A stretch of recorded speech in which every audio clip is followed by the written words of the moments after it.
कशाचा identity crisis असतो बाई तुमचा? रोज इतके सगळ्या भूमिका तर तुम्ही निभवतच असतात. घरामध्ये कुणी आजारी पडू द्या, घरचा वैद्य तुमचा जागा होतो, काहीतरी घरगुती इलाज करून तुम्ही त्याला औषध देतात. झालं तुम्ही डॉक्टर. पापड्यांचं पीठ केव्हा भिजवायचं, कुड्यांचा चिक केव्हा काढायचा, अनारसांचं पीठ कसं आंबवायचं, सगळ्या फूडच्या सगळ्या प्रोसिजर तुम्हाला माहिती असतात. झालं तुम्ही प्रोसेस इंजिनियर. माहेरची वकिली सासरी तुम्ही आयुष्यभर करतच असतात. झाला तुम्ही वकील. घर खर्चामधून स्वतःच्या हौशेसाठी सोनं नाणं घेण्यासाठी पैसे तुम्ही शिल्लक पाडतात. झाल्या तुम्ही सीए.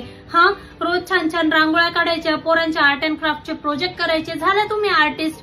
पोरांचा रोज अभ्यास घ्यायचा. झाल्या तुम्ही टीचर. छान रेसिपी करतात, जेवण बनवतात. झाल्या तुम्ही शेफ. स्वतःचा मेकअप स्वतःच करायचं, स्वतःचं स्टायलिंग स्वतःच करायचं, चेहऱ्याला काही माहिती चोपडत राहायचं. झालं तुम्ही ब्युटिशियन, स्टायलिस्ट. आजकाल तर बायका छान छान व्हिडिओ बनवतात स्वतःच विचार करून. झालं तुम्ही ऍक्टर, डायरेक्टर, रायटर, क्रिएटर.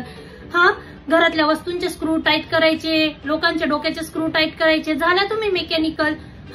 पोरांना शाळेला उशीर होऊ द्या, स्कूटर विमानाच्या स्पीडने तुम्ही शाळेपर्यंत घेऊन जातात. झाल्या तुम्ही पायलट. घर छान सजवायचं, नीट ठेवायचं. झालं तुम्ही इंटेरियर डेकोरेटर, ऑर्गनायझर. तुम्ही मुलांच्या बॉडीगार्ड असतात, तुम्ही घराच्या वॉचमन असतात, तुम्ही रिपोर्टर असतात, तुम्ही प्रायव्हेट डिटेक्टिव्ह असतात, काउन्सिलर असतात. कोणती डिग्री देईल माणूस तुम्हाला? इतके सगळे कौशल्य आहे तुमच्याकडे. फक्त कागदाचा तुकडा नाहीये. समजलं का?